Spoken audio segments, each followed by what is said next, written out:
Auditeurs fidèles de La Voix de la Cité, chers téléspectateurs de la Web TV, bonjour et bienvenue dans le cadre de votre émission Notre Santé.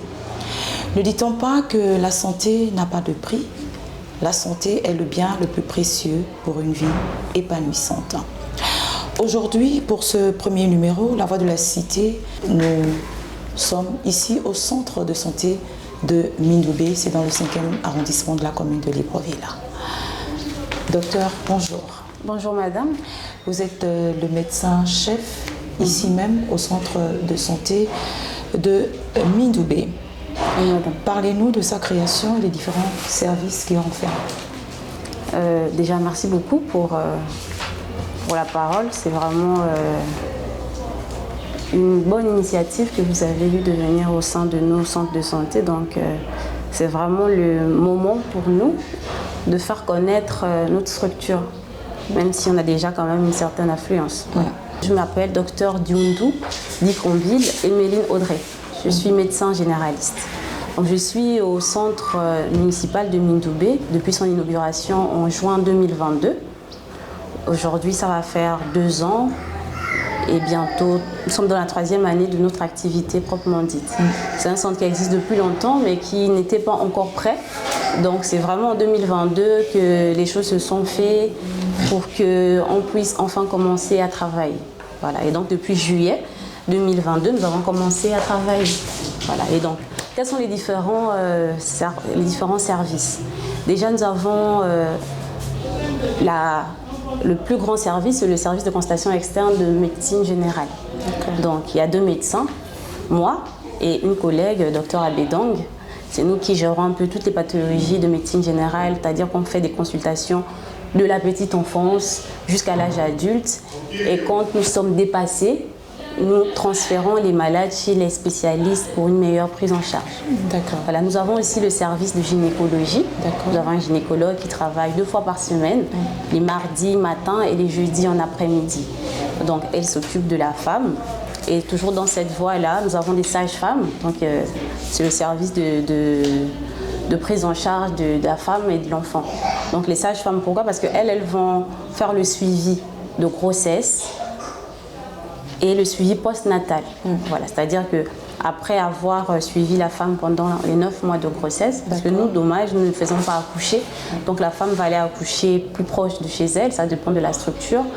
Et après l'accouchement, normalement, elles reviennent quand même en consultation avec les enfants. Et à ce moment, les enfants peuvent aussi être pris en charge chez nous, déjà pour le suivi de leur vaccin.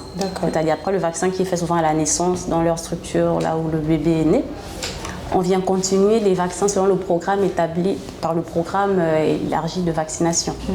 Donc, on a ce service-là de vaccination qui prend en charge les enfants de 0 à 1 an gratuitement.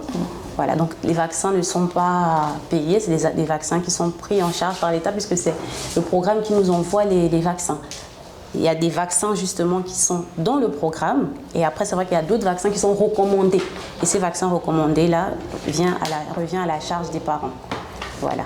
Et nous avons également le service des soins. Ouais. Le service des soins, c'est un service qui fait appel aux médecins, mais aussi aux infirmiers. Pourquoi? Parce qu'après, quand un patient arrive en consultation et que je prends l'exemple de peut-être un abcès qu'il faut peut-être mettre à plat, c'est-à-dire faire un pansement, nettoyer, le médecin va juste donner des recommandations et les infirmières vont s'en occuper. Les soins aussi, c'est placer une voie veineuse, par exemple, c'est-à-dire qu'on a un patient qu'on reçoit qui a une forte douleur, par exemple, à la tête ou peu importe l'articulation. Et ce malade, il faut forcément qu'on puisse prendre en charge sa douleur avant de pouvoir poser un diagnostic sérieux parce qu'il est très algique. À ce moment, les infirmières placent une perfusion. Donc, on fait des hospitalisations de jour. C'est comme ça qu'on va appeler ça. C'est-à-dire que c'est des mises en observation. Et ça nous permet de savoir si le patient que nous avons observé, c'est un patient qu'on doit transférer pour une meilleure prise en charge, qui sera hospitalisé peut-être pendant un certain nombre de jours, ou après notre observation, les symptômes du patient vont être moindres et ce patient pourra être pris en charge en ambulatoire. Ça veut dire qu'on lui fera une ordonnance et le patient ira continuer son traitement à la maison. S'il y a un suivi, il reviendra voir le médecin et puis on affinera les choses. Nous avons aussi les pharmaciennes, parce que comme on parle de mise en observation, ça veut dire qu'on a quand même des produits médicamenteux qu'on a. Donc ce sont les pharmaciennes qui s'en occupent. Donc là, on a un service qui gère tout ce qui est médicaments et qui fait un peu la logistique de ça. Nous avons le service hygiène. Le service hygiène, parce que nous sommes dans un centre médical, c'est la santé. C'est vrai que nous prenons les patients en charge en faisant des traitements curatifs, mais c'est d'abord la prévention. Donc, pour la prévention, il faut justement que quand les patients arrivent, ils se retrouvent dans un endroit sain, donc que ce soit l'hygiène de la structure ou de l'extérieur de la structure, c'est ce service-là qui s'occupe de ça. Donc, service hygiène avec un hygiéniste et 3 techniciennes de surface. Voilà. Nous avons les agents de sécurité qui sont là pour assurer la sécurité du personnel, mais aussi des patients qui arrivent dans la structure. Nous avons 2 agents de sécurité qui assurent la sécurité la journée et un gardien de nuit. Nous avons également les brancardiers. Comme vous pouvez, les brancardiers, c'est-à-dire que quand on a un malade qui ne peut pas tenir, ils vont s'en occuper rapidement avec des chaises roulantes ou des brancards, ça dépend de l'état du patient, pour l'emmener rapidement chez le médecin qui va s'en occuper. Nous avons maintenant l'administration. Voilà, donc on a essayé de parler un peu des services qu'ils font dans le médical, d'abord parce que c'est ça à la base, mais tout ça se fait parce qu'il y a quand même une gestion administrative au sein de notre structure. Même si c'est vrai que nous sommes rattachés à l'hôtel de ville, mais c'est justement ce service administratif qui fait le relais par rapport à notre direction de la mairie. Voilà, donc on a des agents administratifs, on a des secrétaires médicales et on a le service gestion. Donc on a un régisseur qui nous a été affecté par la mairie de Libreville et on a des comptables qui sont là pour gérer un peu soit les entrées et les sorties et surtout gérer tout ce qui est paperasse financière par rapport à la CNAMGS. D'accord. Voilà, parce que comme vous pouvez le constater, nous avons la CNAMGS dans notre structure depuis 2 ans. D'accord. Voilà, les 6 premiers mois, on n'en avait pas, mais au fur et à mesure que les patients ont commencé à arriver, la mairie s'est battue et le personnel a fait ce qu'il fallait pour que la CNAMGS puisse accepter de signer un partenariat. Et donc, tout ça, c'est les gestionnaires et le service de comptabilité qui s'en occupent. Voilà, donc j'espère que je n'ai pas oublié tous les services, mais c'est un peu ça à 95% si j'ai omis quelque chose. Docteur Nyundo, quelles sont les difficultés rencontrées dans l'exercice de vos missions et quelles sont les heures et jours d'ouverture ici même au centre de santé municipal de Mindoubé? Déjà, je vais commencer par les heures d'ouverture. Le centre de Mindoubé travaille du lundi au vendredi, normalement de 8h à 15h30. Voilà, ça ce sont les heures, mais après, bien entendu, il y a toujours un personnel qui vient avant 8h. Et il arrive que nous-mêmes on termine nos consultations après 15h30. Surtout quand on a des observations, bien quand on a une forte affluence, il arrive qu'on en aille à 17h, voire même 18h, même si ce n'est pas tout le temps. Mais les heures officielles, normalement c'est de 8h à 15h30, du lundi au vendredi. Bon, maintenant les difficultés rencontrées, c'est déjà le bâtiment qui nous pose un problème parce que avec déjà le fait que nous soyons dans une zone où il n'y a pas un centre de santé public. C'est-à-dire que là, je pense que nous sommes, on couvre un peu Ozangué, Mindoubé, Damas. En fait, on a des patients qui reviennent de partout. La quasi-totalité du 5e arrondissement. Voilà, on a des patients qui reviennent vraiment de partout. Et donc, on n'a pas assez de bureaux de consultation. Ça, c'est déjà ça. Donc, il y a ça, il y a le fait aussi les médecins généralistes, par exemple, nous sommes à 2. Et même là, on est obligé de fois de faire des petits micmacs, si je peux m'exprimer ainsi, de telle sorte que certains jours, on peut arriver à consulter à 2. Mais ce n'est pas souvent le cas, c'est à cause des bureaux en fait. Donc nous sommes obligés de faire un médecin par jour parce qu'après, il doit y avoir un bureau qui est dédié pour les sages-femmes parce que tous les jours aussi, les sages-femmes doivent consulter. Tous les services que je vous ai cités là, la gynéco qui travaille à ces jours. Donc, quand la gynéco arrive, par exemple, on est obligé d'aménager la structure pour que chacun puisse avoir son compte. Voilà, donc ça, c'est déjà une grosse difficulté. Et puis, il y a des difficultés liées au bâtiment. Mais il y a aussi une grosse difficulté, c'est le laboratoire. On n'a pas de laboratoire en tant que tel. C'est-à-dire que les patients arrivent en consultation après. Parce que le laboratoire, c'est pour faire des examens et les examens permettent aux médecins d'avoir un diagnostic vraiment concret. Donc ce que nous on fait, on s'est battu pour avoir quand même des tests rapides, déjà de paludisme, de certains tests d'hémoglobine pour voir le sang du malade, et puis la glycémie. Le reste des bilans, nous sommes obligés de faire en externe et les patients vont faire les examens et nous ramènent les résultats.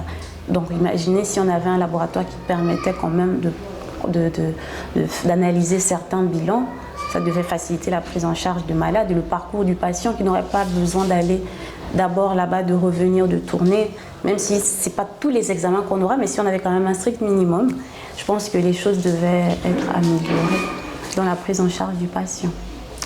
Ceci dit, docteur, l'affluence des malades l'affluence vraiment est en ordre croissant. Oui, ça. On a vraiment beaucoup de malades, c'est-à-dire que pour rigoler avec le personnel, souvent on se dit qu'il fut un temps, on faisait des séances de sensibilisation dans les quartiers, on faisait des consultations à domicile pour dire aux patients d'arriver. Maintenant là, 2 fois nous sommes obligés de fermer le portillon, pas parce qu'on ne veut plus les malades, mais parce que je vous ai expliqué que si on se retrouve avec 35 malades, après le médecin qui consulte, il a un cerveau. Il ne faut pas qu'il arrive à un moment où il ne sait plus faire la différence entre comprimé et sirop sur l'ordonnance d'un enfant ou d'un adulte. Voilà, c'est aussi ça. Donc vraiment, pour répondre à votre question, on a une forte affluence. C'est vrai que ça dépend des jours, des périodes, mais l'affluence, elle est là. Ok, docteur, au regard de tout ce que vous avez énuméré, nous comprenons aisément que le centre de santé municipal de Mindoubé ne reçoit pas que les agents municipaux. Alors, y a-t-il la gratuité ou non en termes de consultation, docteur? Il n'y a pas, on va dire, une note officielle. D'accord. Qui nous a été dit de faire, comment dire ça. Je vais dire qu'on ne nous a pas donné cet ordre. Voilà.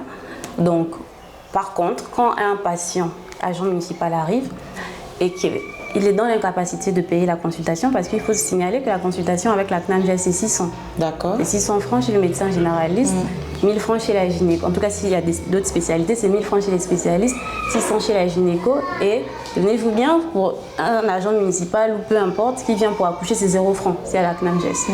Donc il ne paye rien du tout. Donc, mais il arrive des agents municipaux, autant pour moi, qui vont arriver, qui vont payer la consultation à 600 francs, mais qui, pendant la consultation, pendant qu'on examine, on se retrouve qu'il a une pathologie qui fait qu'il faut qu'on fasse une observation. À ce moment, soit il ne paye pas, soit il paye demi-tarif. Mais si nous sommes dans le contexte où l'agent municipal n'a pas de souci, il ne signale pas qu'il a besoin d'aide, il paye la totalité. Ça, il faut dire qu'il n'y a pas des standards qui ont été faits, mais dès que l'agent municipal normalement arrive, il présente sa carte, normalement, il ne paye pas la consultation. En fait, ici chez nous, mais on n'a pas un document qui nous dit de le faire. Mais en vérité, quand ils arrivent, dès qu'il a la carte, parce que le véritable problème, c'était que quand les agents municipaux arrivaient, ils disaient juste qu'ils sont agents municipaux. Or, il faut quand même un document qui atteste de ce qu'il dit, parce qu'on ne se connaît pas tous, il y a plusieurs personnes. Donc, quand ils ont la carte professionnelle, voilà, souvent, à 80%, ils ne payent pas, sauf la personne qui vient déjà, il connaît les tarifs, il vient, il monte sa carte, il donne l'argent. Bon, on ne va pas refuser son argent, puisque après, le véritable problème, c'est aussi le budget. On n'a pas de budget de fonctionnement, c'est-à-dire qu'il n'y a pas un montant qui nous a été alloué pour qu'on puisse tourner. C'est-à-dire que depuis qu'on a commencé à travailler jusqu'à aujourd'hui, on n'a jamais eu une somme pour tourner.